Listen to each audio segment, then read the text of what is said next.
Major breaking news tonight as we come on the air. A regional passenger jet and an Army helicopter collide, crashing into the Potomac River. This is a live look at the large emergency presence on scene. Let's pull that up. You see it right there.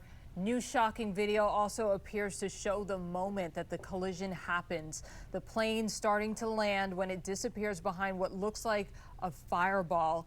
Right now, new details are trickling in, but here is what we know so far. Reagan Airport is shut down, the FAA issuing a ground stop. We know DC fireboats are part of this massive rescue response that's happening as we speak. 60 passengers and 4 crew members were on board this plane. That is new information I want to highlight. If you've been with us for the last hour, we're getting the first information about the number of people who were on board. We know 3 military members were on board the helicopter. That also is new within the hour. Senator Ted Cruz, who chairs the Science and Transportation Committee, releasing a statement weighing in tonight, quote, "While we don't yet know how many on board were lost, we know there are fatalities." And we just got a statement from President Trump. He says, quote, "I have been fully briefed on the terrible accident which just took place at Reagan National Airport. May God bless their souls. Thank you for the incredible work being done by our first responders. I am monitoring the situation and will provide more details as they arise." I'm also hearing from my source from the FAA that the new transportation secretary is also reporting to the FAA headquarters to be a part of this investigation. What a way to step into a new role with a big plane crash just like this one. Well, folks, thanks for staying with us. We have live team coverage. We want to start off with Josh Chapin. He is right near that runway. Josh?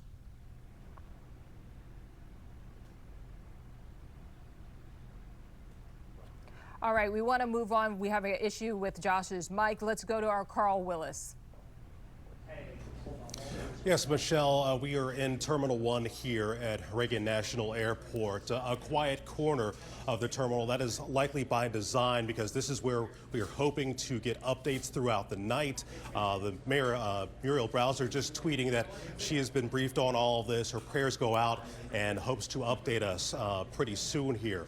Now, Reagan National Airport, this is where all landings and takeoffs have been halted for the night as this investigation happens. Reagan National asking media to come here for these briefings. But again, the big issue that's going on tonight, the big story, is what's happening right across the way here. You can see the fire vehicles in the distance. We're going to continue to update you throughout the night. Michelle. I'm going to jump in here. Sorry to cut you short, but we do have a news conference that's happening in Wichita, Kansas. Now, remember, that is where this flight departed from. Let's listen into what's being discussed there. It's Eisenhower National Airport, and it just breaks our heart to hear something like this occur. And so it's devastating for everyone. This route is a fairly new route, the direct flights to D.C., correct? That's correct. The direct flights to DCA started a year ago, so January 8th of last year. And I wish I had more information, but if we have additional, we will be reaching out to everyone. So. Will that be communicated through email or here, or what's the plan? We'll do our best to get you the information as soon as we can. So whatever's appropriate for us, whichever medium. I wish I could tell you exactly or schedule time to come in, but that information is going to trickle to us. So I don't know yet, but we will share as much and as soon as possible. Thank you very much. Thank you. Appreciate it. Thank you. So right there, you're hearing the tail end of what was a quick update, it seems, from the airport official spokesperson there in Wichita, Kansas. What I heard in the back end of that as they were wrapping was that this was a new route that they started as of January of last year. So they'd been doing it roughly a year, Wichita to DCA. Not sure that is a significant factor in what happened here, but that is some new information that we're just getting. We want to go to our Josh Chapin. He is standing by. He's been on the scene there at a distance because it's quite hard to get any closer than where you are. But what are you seeing right now, Josh? Well, Michelle, it is just quite a night. I've been getting text messages from just about everyone around the country asking what was going on, what's happening, trying to answer them as best I could and help you guys sort of digest this. Yeah, this is about as close as we could get. Gravelly Point. This is a spot where we know so many of you come to watch the airplanes come in and land. A beautiful spot to do that here, to watch the planes land at Reagan National Airport. This is now a spot initially about an hour ago is where a number, like dozens of emergency crews and fire trucks were staging. We saw boats here, but now if my photographer Isa can go in and show you what's going on over there, it is a staging area, and we don't exactly know why, Michelle. We're trying to figure this out, but there are 3-4 metro buses that have been parked here. We don't know if these are potentially warming buses for the folks who have gone, the divers maybe, who have gone into the water and need a spot to get warm. We don't know if this is a spot where potentially any survivors will be coming. It is just hard to know, but that is the newest piece of information that I've seen across the street. There are a number of different police cars and different other uniformed personnel that are there, and then those buses, again, the buses that have been put here by Metro, and we're trying to figure out exactly what that is. But we have been around the district tonight, watching the lights and the sirens all over. We went down to the Navy Yard to try and get a vantage point over there. But again, we're trying to figure out exactly what is going on over here. Gravelly Point, one of the staging areas for the DC Fire, EMS, Metro Police, and now these Metro buses. We'll keep you posted throughout the night. Michelle? All right, good stuff there, Josh. Thank you. We do know that those buses that you mentioned, they are there as a warming station. So if people are pulled from the water, they can go inside those buses. WMATA putting out a statement earlier today saying they were sending those buses to support this rescue mission that is happening. They're also letting us know that they're working to assist Dulles Airport with diverted flights, some flights possibly landing there instead of DCA because of the ground stop. And they're also running extra Silver Line trains to keep also the Silver Line open later for folks who perhaps are using Metro to get home. We also have some new information. This is just coming in. That ground stop is going to extend until 5 in the morning. That is the latest word that we are getting on that ground stop. So if perhaps you had a flight for tomorrow, know that if it was an early morning flight, you'll want to check the status of it. And this just into our newsroom, we have the dispatch calls made moments after this crash. Let's take a listen. I was reporting a CRJ and a helicopter crash into the Potomac River. Officer advised there's a helicopter in the water. Been found by boats retrieving injured. They're looking for the aircraft at this moment. So those are the first audio sounds that we are hearing in response to this tragedy that has unfolded in the Potomac River. We know the black box will be critical. It's often called the black box, but it's actually a bright orange color.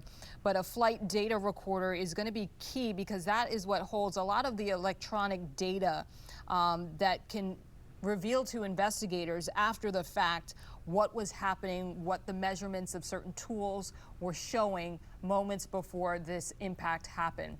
We want to check in again with our Natalie Spalla. She is live for us, along with Steve Rudin. They are both at Dangerfield Park. What are you guys seeing from where you are? Yeah, Michelle, well, we can truly just offer perspective at this point, what the scene looks like here at Dangerfield. And I can say it is pretty packed in terms of a lot of the people who have been parking, kind of rotating the parking lot, trying to find parking spots and just trying to get a sense of what this scene is right now. And I can say it's a little eerie. I used that word earlier, and that's because there's no emergency vehicles, no sirens, no lights over here. It's just people wanting to get a sense of what's going on right now. So a lot of people with their phones, with their cameras, a lot of camera crews like ours here tonight, again, looking out across the Potomac to see the sirens on the other side. But yes, very quiet. Steve, you were one of the first people here, actually. You live close by. I live in Old Town, and it was regular evening. Yep. And then all of a sudden I heard a lot of choppers, and then at that point a lot of fire trucks. So the search and rescue effort is expansive. Old Town, Alexandria, Arlington, across the river in the district, Prince George's County. What's interesting is that we hear the helicopters that are behind us. There are 3 that are circling. And to show you just how big this search and rescue effort is, this chopper, one of them that I'm looking at right now is from the Maryland Natural Resources Police, and they're based out of the Eastern Shore in Eastern Virginia, Maryland. So they've traveled all the way across the bay to get over here, along with Park Police. They have a chopper up, also a chopper from Prince George's County. All this information from Flight Radar 24, a fantastic tool to show you just how they've been circling around dozens and dozens of times as you look. And I don't know if we can get this here. I'm going to try to pull up one of these planes here just to show you just how much they've been circling, how many times. My phone doesn't want to cooperate with me on this one.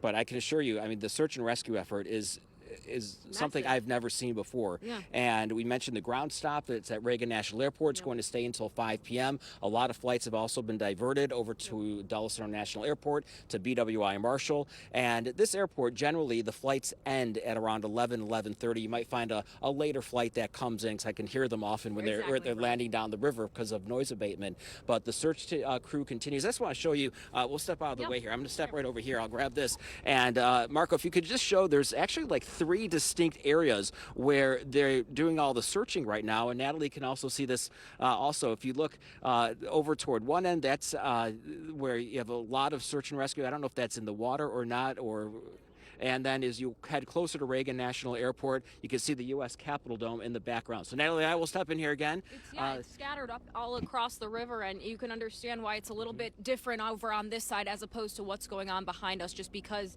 the lights, none of that is here, none of the noise is here, just that buzzing that is truly what we're hearing. One other note that, earlier today we had wind advisories for the area with wind gusts upwards of 30-40 miles per hour. That advisory is down, and there's a little bit of a breeze here right now, so that's definitely going to help aid with the search and rescue.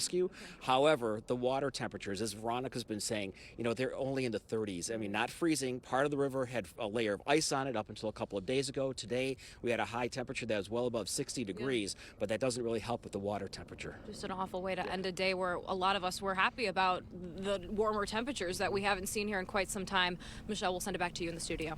You guys point out something that is so key to all of this, the water temperatures, and VJ has been looking at this. VJ, you have some new perspective on how that water temperature really affects the body in just a quick amount of time. That's right, yeah. So I was just looking, just the science here. Water transfers heat away from your body 25 times faster than air. That's 25 times faster than air that water carries that heat away. I started out looking at 9 o'clock this evening, shortly thereafter when the incident happened, 35 degrees, the water temperature for the Potomac, 35 degrees and holding right now. So let's get some perspective. So right here, this little tip, that's Haynes Point, that's Reagan National. Here's the runway that we were talking about, potentially where that craft was about ready to land, but right there, the blue spot, that's the water. This is the whole area just around Haynes Point where the rescue effort is taking place. Again, 35 degrees, that water temperature. So these are just the facts in terms of hypothermia, what happens to the human body. It takes less than 3 minutes to start losing dexterity, where your limbs start to slow down and its movement, and that is with no protective clothing, which is likely what the folks on the plane, you doubt that anyone really had any time to put on anything significant. Unconsciousness in 30 minutes, and unfortunately 90 minutes situation not looking good. All right, VJ, thank you. I'm just seeing some new reporting. We have not independently confirmed this just yet, but reporting that the military Black Hawk helicopter has been located upside down in the river. John Rogers is at the alert desk tracking a lot of reaction that is coming in. Governor Wes Moore weighing in. Who else are you seeing remarks from? Oh, a lot of remarks, Michelle. And also to point out, we also did learn that that chopper came from Fort Belvoir, was carrying 3 passengers. That's what the Army is reporting. We are seeing images, more images coming in of the collision. You can see that flash right there. This is what's being shared all throughout social media. This is one image from the Kennedy Center, where in just a moment you're going to see right there the glowing flash. Very frightening and terrifying to see these images. You'd mentioned that we're hearing from lawmakers. I want to go to some of that reaction right now. Governor Wes Moore, as you'd mentioned, said he's disheartened to hear about this. He's raised its emergency operations center to enhanced. They've deployed divers to the scene to assist. Maryland DNR police are also on scene. Mark Warner, I'm closely monitoring the situation. My thoughts are with all the victims and first responders as they address this concerning and tragic incident. And Tim Kaine also said, I'm praying for all involved. One thing to point out here, just last year, these two senators from Virginia were very concerned about air traffic at Reagan National because there were efforts to increase the number of flights there. They were worried about this being one of the busiest airports in the country, and sadly, they were concerned about situations like what we're seeing here tonight. Don Beyer, Congressman, he's saying that he's in touch with airport officials. This is obviously very worrying, but I urge the community to please let first responders do their jobs and save lives. And then also Senator Jerry Moran from Kansas, learning about the plane inbound from Kansas involved here. Please join me in praying for all involved. And we're just seeing even more, we're seeing videos from people. This is something that's very chilling that people are sharing, where they're showing the flight path of the plane, and then as it goes over the Potomac, you just see the flight path simply stop. A very chilling scene there, Michelle, and we're still collecting a lot of reactions from people, even in the air, that were rerouted from this. I'm going to collect that, and I'll share that with you soon. Yeah, we can't forget the human element to all of this. You and I mean, everyone knows the feeling of waiting for a loved one, right, John? To land at the airport and to have news like this, you know, come up on your phone while you're waiting. I just can't imagine the anxiety that those folks are feeling. John Rogers for us, thank you. We don't want to get too ahead of ourselves, but we want to let folks know what to anticipate.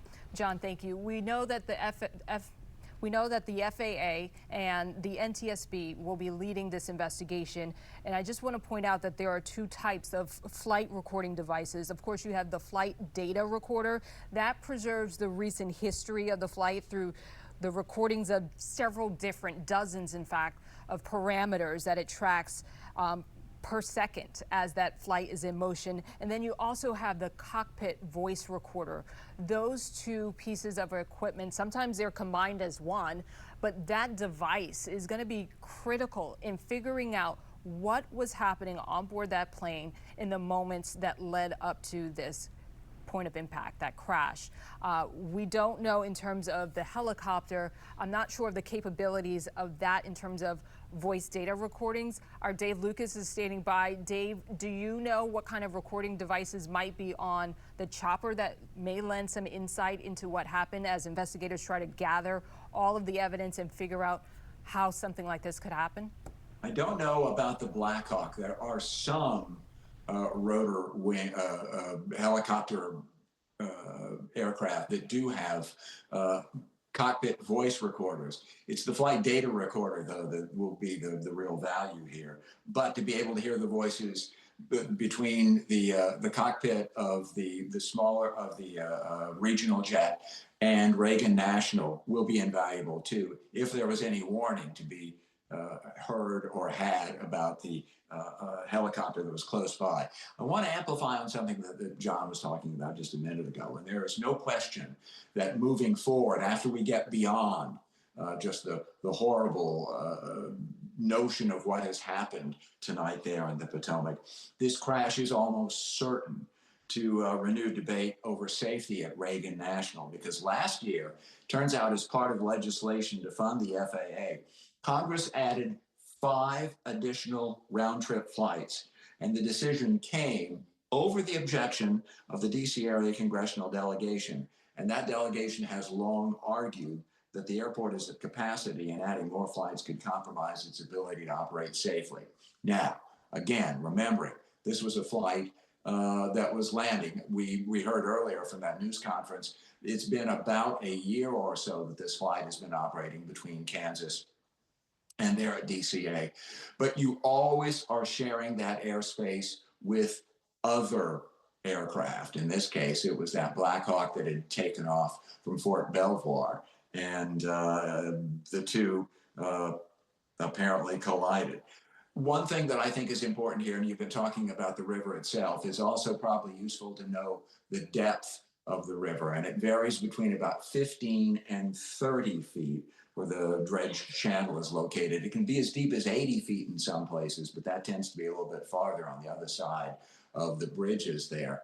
But we're talking about enough water and water that is, in the best of times, got lots of stuff floating in it and on it.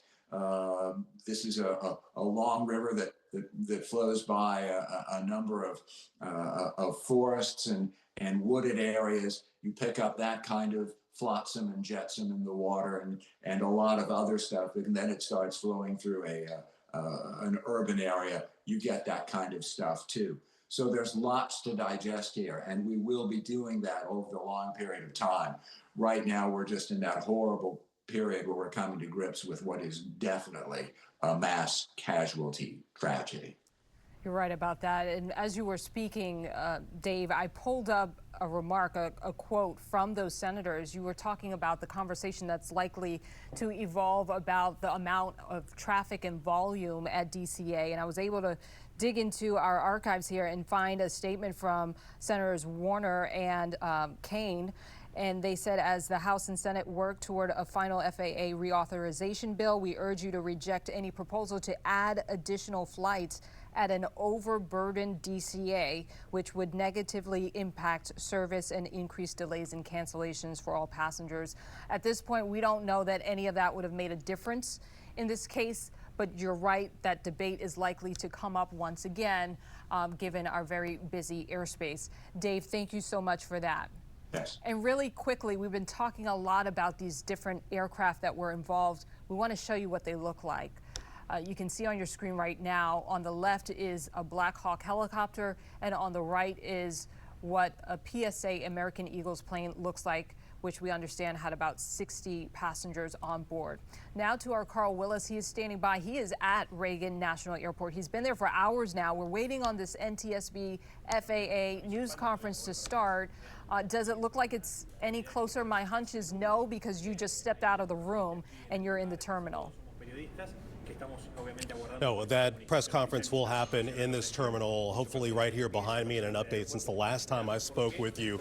We're told that that newser should happen at 11:30. So in just a few minutes here, I can tell you that we are in a quiet corner of this terminal, and that's likely by design to keep us away from, as you mentioned, that human element, people who are awaiting their loved ones who possibly are coming here for answers. We will be away from them as we get briefed by some of the officials who are over this rescue mission. And take a look here behind me. This has changed in just the last few minutes. This has been flashing intermittently, but it is now permanently up on the flight boards here. Reads, due to an emergency situation, all flights are being held on the airfield. Additional information will be available as it is received.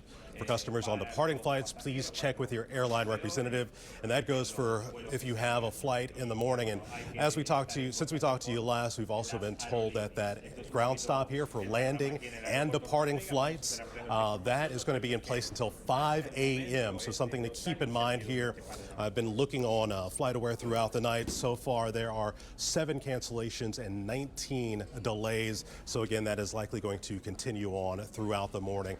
But once again, we're expecting that update by 11:30 tonight. We'll be standing by and bring that live to you once that happens. Michelle. Carl, I know you mentioned that ground stop is until 5 a.m., but is there a possibility that that could be extended as well, because there's just so much to this investigation?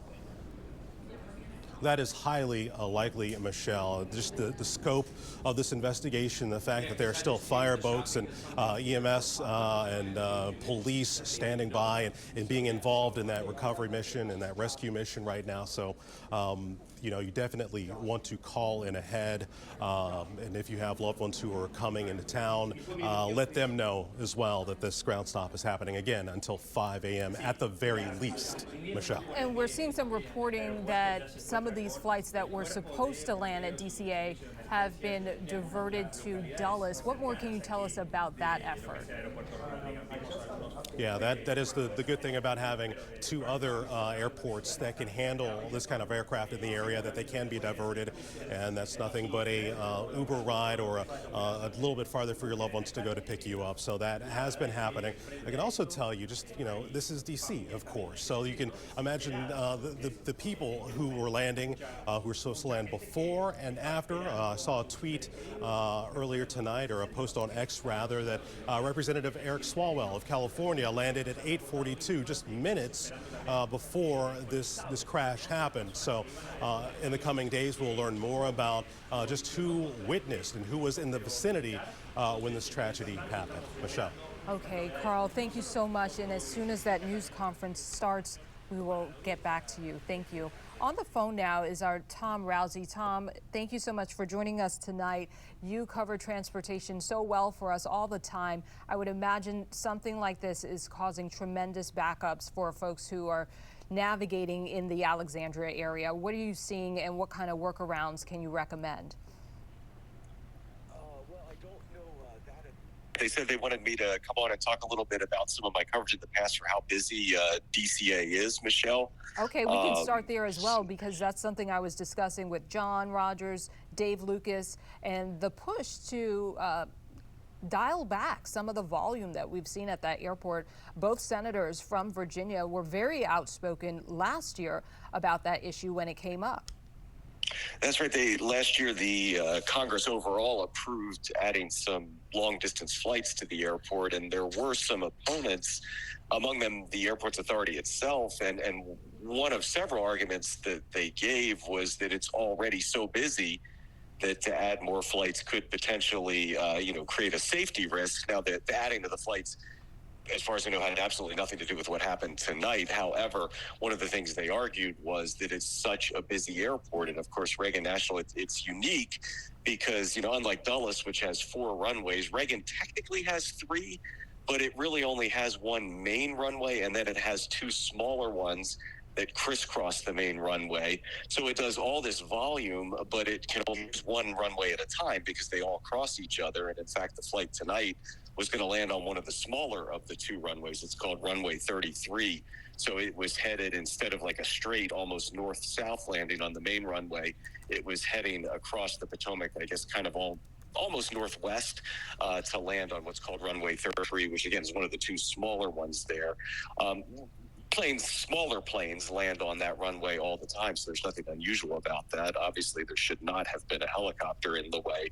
But again, it is a very busy airport, especially when you consider how few runways it has and the fact that it can only use one of them at a time. And in fact, the main runway, which again was not the one this plane was headed towards, is considered the busiest commercial runway in the entire country because Reagan National does so much with so little overall acreage on the ground, Michelle. Yeah, you're right. As you're speaking, I know you're not near a TV right now, possibly, but Tom, we're showing just the length of the runway. That's a factor also for flights and pilots that are landing there.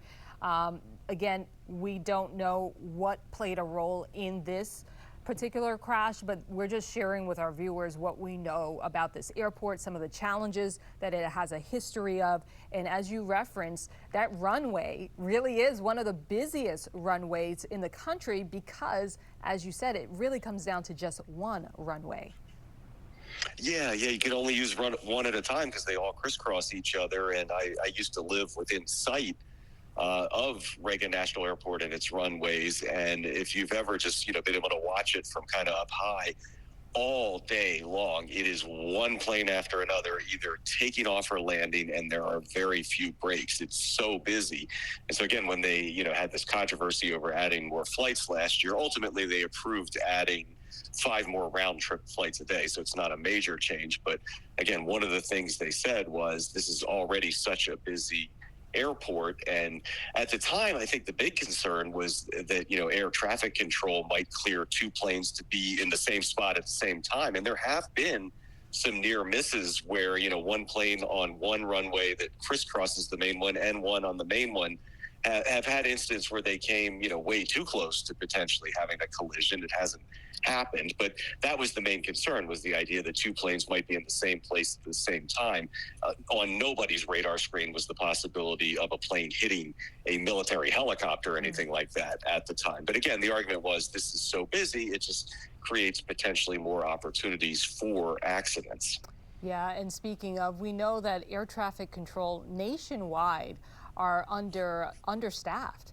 And we don't know that that was a factor in this, but there are going to be questions that are likely to come up in this news conference that was supposed to start at 11:30, but it looks like it's going to be a little bit later than that. But there will likely be questions about how air traffic control was involved in this. Did they have time? Did they see these two objects on their radar? And what was the communication in real time like between the pilot of the regional jet and the helicopter? Now, while you were speaking, Tom, I know you mentioned that the discussion last year was about adding more long-distance routes. We did hear in a news conference just a short time ago over in Wichita, the airport spokesperson there, where this flight originated from, he did mention that this was a relatively new route. Do we know if this was a route that was perhaps added when that legislation was approved?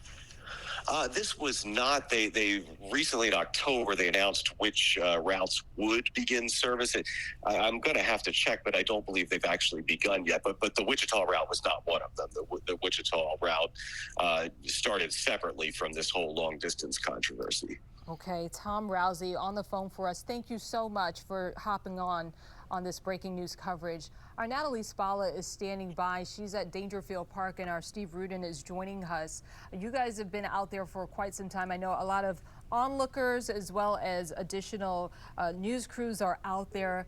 Can you tell us, has anything changed? We were showing a helicopter view of that water search. It looks pretty dark behind you, but not far away. That search is still in full swing. Yes, exactly. And you mentioned the onlookers. I mean, that has not exactly changed. We continue to see people walk in from the parking lot, kind of find their spot along the shoreline here and kind of just take a look at what's going on behind us here along the Potomac. And again, there's not much going on here in terms of no emergency vehicles, no lights, no sirens. That's all behind us on the other side of the Potomac. But Steve, and what's interesting here is that, on Flight Radar, I'm going to have Marco zoom in on this if he can. This is the U.S. Park Police, and you can see just how many times they've been circling around. And there are 3 choppers that are up there right now. We tracked one earlier that came all the way from Easton, Maryland, and that's on the eastern shore, so it went across the bay, all to show you just how big this search effort is across the area. The winds we've noticed starting to pick up just a little bit more, and it is a bit on the breezy side at this point, but it's nothing like we had earlier today. And as Tom Rousey was mentioning, we think of the airports and just how busy they've been. I live in Old Town Alexandria. I work in Roslyn. I travel the GW Parkway day in and day out. I cannot tell you how many times I have seen larger planes abort takeoffs, or abort landings, I should say, where you see them coming in and then all of a sudden they zoom up. And I often see that or hear that over my house in Old Town when all of a sudden they make a hard turn and then accelerate to get back up again. And it happens more often than not. I don't know what the research is on that in terms of, but it's a very busy airport. And like I said, there's 2 main runways for the most part. And the diagonal runway is the one that I believe that this plane was landing in. And then there's, of course, that main runway. But my goodness, what a horrible, horrible event. And of course, for those who have been around here a lot longer, and we were talking about it earlier, we think of the Air Florida flight that was back in the early 80s, and a much different situation where they had a lot of ice and a lot of snow, and that it was over by the 14th Street Bridge, and many of you might remember those pictures from that event. But we can only imagine, and our hearts go out to all the folks who are out there right now and the rescue teams, because I mean, just looking around right now, I'll hand you the mic. I'll just step out over here. Sorry, excuse my back. I mean, there's hundreds of people out here right now that are searching, and you can see that one chopper right up there. For some reason, they've been scanning the area in this right here. I don't know a whole lot, or I'm not an expert on river hydrology. However, low tide is going to happen around 3:15 this morning. High tide again will be at around 8:30. And you can see another chopper, even Marco, off into the background here. Now that's really more over the Old Town Alexandria area. You see those two choppers. I'm going to pull out my flight radar right now. They all have their lights, and it looks like they're looking for something over there, because you can see their searchlights are scanning. And I'm just going to pull this over, and that's actually right on the tip of North Old Town Alexandria. And so I am very curious. Yeah, well, if you can try to pull that up, we'll try to see where that specific aircraft came from. But just to touch on what you mentioned about the onlookers, and again, you're very close to the area. You live right down in Old Town Alexandria, and you can attest at just how busy this area is in terms of aircraft. And we spent a few minutes speaking with people who had decided to come here and get a look for themselves, and a lot of them close to the area, they didn't see or hear anything, but they saw it spread like wildfire on social media or on the news, on 7 News, and they wanted to come out here and see what it was. But a lot of them did mention to us that it is so busy out here, and they know exactly what it's like. Yeah, and one thing that we should note also is that, this is a major news event here. And I was walking when I was waiting for you and Marco to come up here. We have news crews, international news crews here, and this is the story that we're going to hear a lot about. And of course, we're going to keep you updated on 7 News.